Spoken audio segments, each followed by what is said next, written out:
जब जब स्वतंत्रता सेनानियों को जो भी चीज की आवश्यकता पड़ी, चाहे हथियार की, धन की, उनको जगह की, उनको जहां भी जो सुरक्षा की जिसकी भी आवश्यकता पड़ी, उन आवश्यकताओं की सबकी जो है पूरे खुले मन से और पूरे दिल से जो है वो उनकी मदद करी और कभी ये नहीं सोचा कि उसके क्या विपरीत परिणाम होंगे।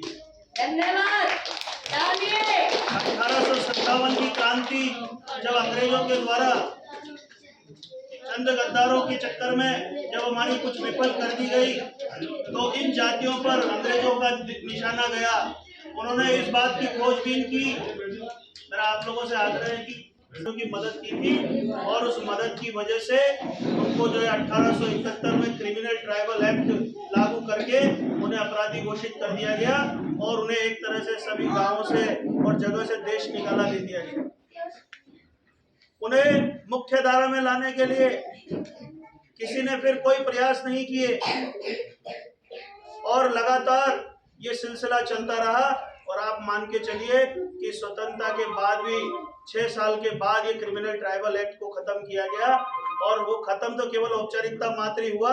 आज भी हमारे भाई बहन उन्हीं गांवों, उन्हीं ढाणियों और उन्हीं शहरों के जो है बाहर बस्तियां बनाकर और फुटपाथ पर और जंगलों में रहने के लिए मजबूर है और वो केवल घूम ही रहे इधर से उधर। उनकी न तो कोई सुध ले रहा है, न उनके रोजगार की, न उनकी शिक्षा की, न उनकी किसी तरह की कोई सुध नहीं ले। धन्यवाद। लेकिन जब सब तरह की बात हुई और संविधान की बात हुई और संविधान के अंदर चर्चा हुई, उसके बाद प्रत्यक्ष रूप से इस पर बात नहीं की और उसका कारण ये रहा कि स्वतंत्रता के 75 वर्षों के बाद भी आज भी उनकी वही उपेक्षा हो रही है। लेकिन इस दौरान एक ऐसे कर्णधार, एक ऐसे व्यक्तित्व निकल कर आए जिन्होंने हम लोगों की चिंता की और घुमंतू जातियों और इनको बढ़ाने के लिए कार्य किया। इन्होंने जब राष्ट्रीय स्वयंसेवक संघ के अंदर रहकर लगातार इन घुमंतू जातियों पर कार्य किया, तो आप देखिए कि देश के एक एक जगह का भ्रमण करके, पूरे शहरों का भ्रमण करके, पूरी जगह का भ्रमण करके उन 3 सालों के अंदर बिना कोई छुट्टी लिए, बिना कोई जो है लीव लिए वो लगातार भ्रमण करते रहे और उसकी एक पूरी रिपोर्ट तैयार की और उस आधार पर पूरी कि ये जातियों का अलग से हमें चिंता करनी चाहिए और इन जातियों की अगर हमने चिंता नहीं की तो ये देश में हमारी आजादी पर एक नासूर है और इस नासूर को अगर हमें धोना है तो निश्चित रूप से इन जातियों को आगे बढ़ाना पड़ेगा।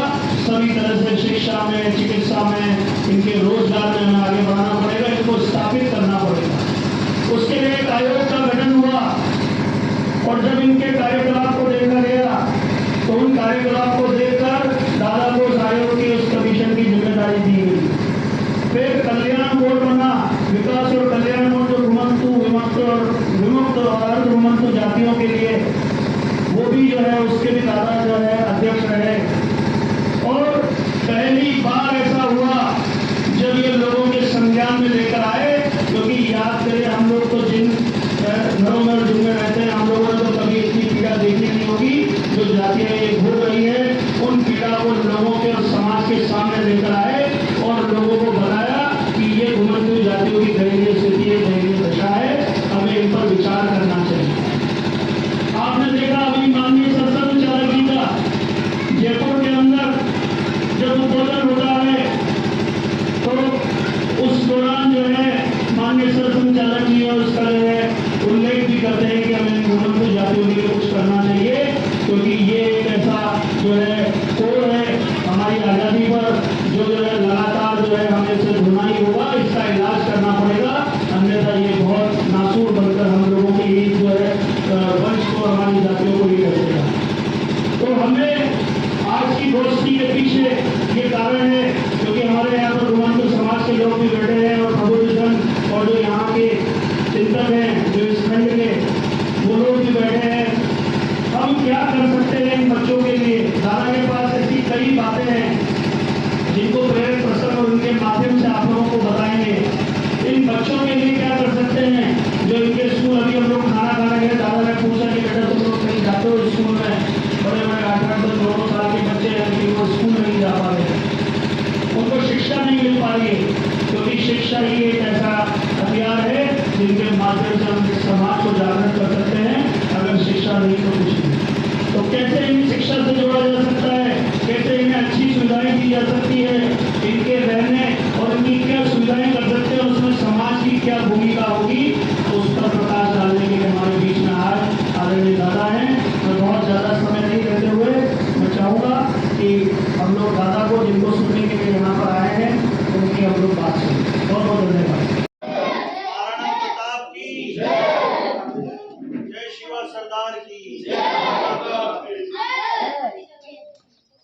आज के मंतु जाति जन चेतना संगोष्ठी कार्यक्रम में पधारे हुए मंतु समाज के हमारे भाई और बहनें और वरिष्ठ जन, राष्ट्रीय स्वयंसेवक संघ के हमारे कार्यकर्ता बंधु, जातियों के लिए सतत रूप से राष्ट्र सेवा और समाज सेवा कर रहे हैं, जिन्होंने आज हमें उनका पावन सानिध्य मिलता है, ये हम सब लोगों के लिए सौभाग्य की बात है। मैं चाहूंगा एक बार जोरदार तालियों से।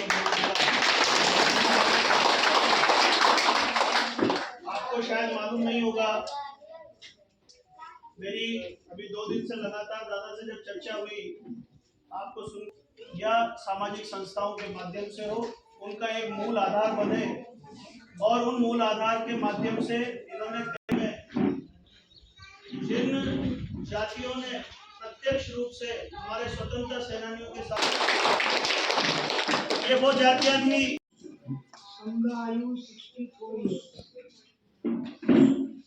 शाखा से लेकर शाखा मुख्य शाखा कार्यवाह, अरे आप तहसील कार्यवाह, बाद में जिला कार्यवाह, बाद में विभाग कार्यवाह, बाद में प्रांत कार्यवाह, बाद में प्रांत कार्यवाह, बाद में क्षेत्र बौद्धिक प्रमुख, बाद में संघ का अखिल भारतीय समरसता प्रमुख।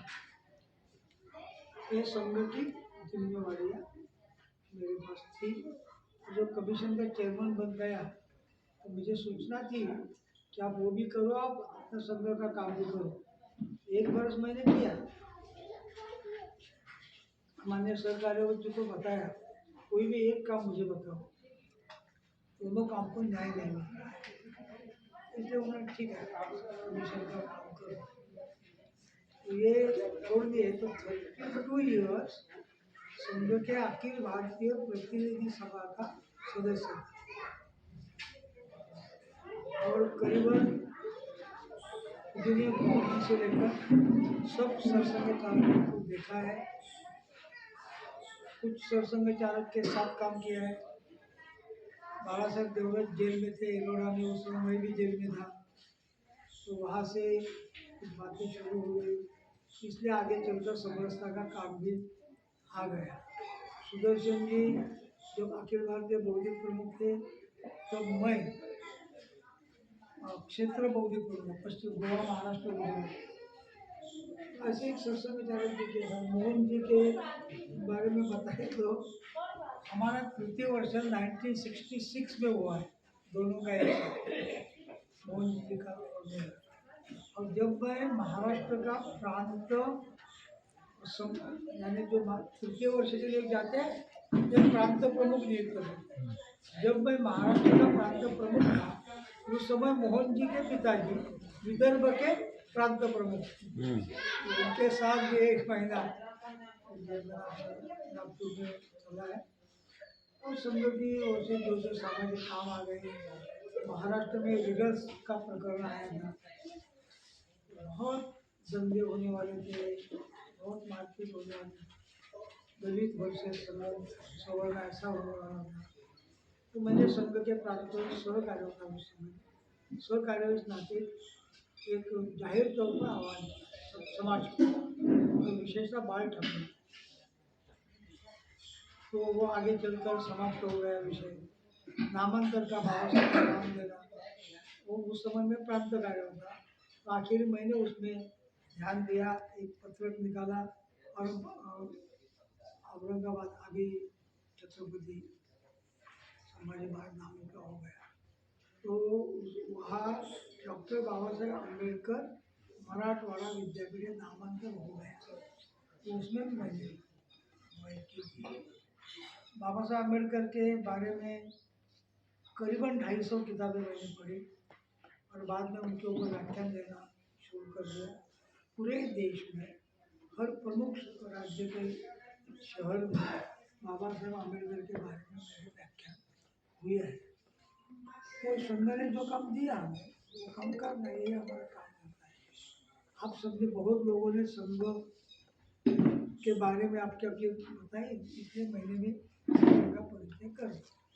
बाकी समाज जीवन में हर क्षेत्र में मैं काम करता हूँ। करीबन 50-60 संस्थाओं का, कोई संस्थापक, कोई कार्यवाह, कोई कार्याध्यक्ष, कोई सदस्य, विमुक्त घुमंतों में से 10-12 संगठन मैंने खड़े किए हैं।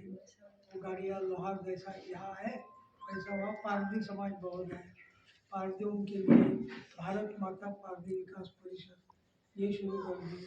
और कोलाटी समाज है जहाँ जो बच्चा पैदा होता है तो किसका है मालूम नहीं, ऐसा एक समाज। तो उसके लिए हमने स्कूल शुरू किया, उसमें से एक कलेक्टर भी हुई, एक लड़की उसमें से। तो इस तरह के समाज के लिए संस्थात्मक रूप देना, इसके पीछे खड़े रहना, ये भी काम मैंने करीबन 20-25 वर्ष महाराष्ट्र में किया है।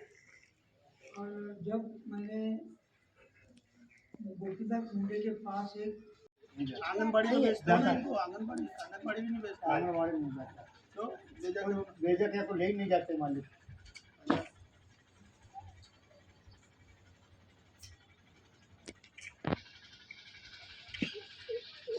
आ जाओ बेटी आप।